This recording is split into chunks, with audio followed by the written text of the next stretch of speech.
Assalomu alaykum hammaga promil kuzatuvchilar. Bu komplektatsiyadagi apparatlarimiz. Bilasizlar, bizda 4 xil ximika, volt motorimiz 5,5 kW 3 fazalik 200 barlik annoviy italyanskiy pompamiz bo'ladi. Bu yerda shitlar xuddi shunday montaj qilingan bo'ladi. Xohlovchilar uchun komplektatsiya ximiyalarimiz bor. Boshqaruv pultimiz 6 ta funksiya, vizit knopkasi bonus bo'ladi, pauza knopkasi va avtopauzasi bo'ladi. Xohishga qarab turib inverterlik yoki bo'lmasam puskatelli variantlar chiqarib berishimiz mumkin. Xohlasang italyanskiy, xohlasang nemetskiy pistoletlar qo'yib berishimiz mumkin. Konsullarimiz, pistolet dejatlarimiz hammasi nejinkadan bo'ladi. Montajli shlankalar bo'ladi. O'sha joyingizga qarab ketadi u narsa. Eng asosiysi komplektida zapas zapchaslari bo'ladi. Hozir biz tez mo'ykadamiz. Bu yerda hozir syomka jarayonlari ketyapti. Joylar haqida tushuntirib o'tib ketaman. Ana shunda kanalizatsiyaga ariq qilinadi.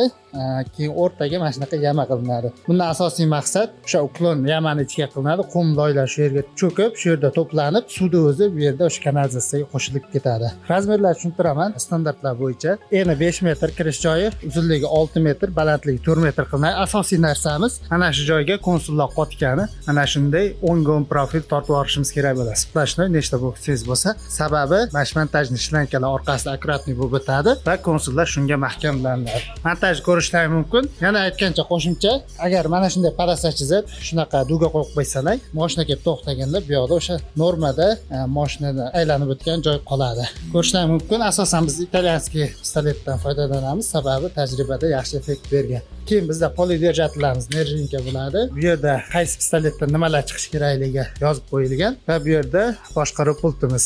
Antennalar bor, klikdan to'lash imkoniyati bor, NFC kartalari bor, avtopauzasi bor va hamma funksiyalarni chiroyli qilib ishlatib berganmiz. Kimga shunaqa xizmatlar kerak bo'lsa, pastda kontakt qoldiramiz, bemalol aloqaga chiqishlar mumkin bo'ladi.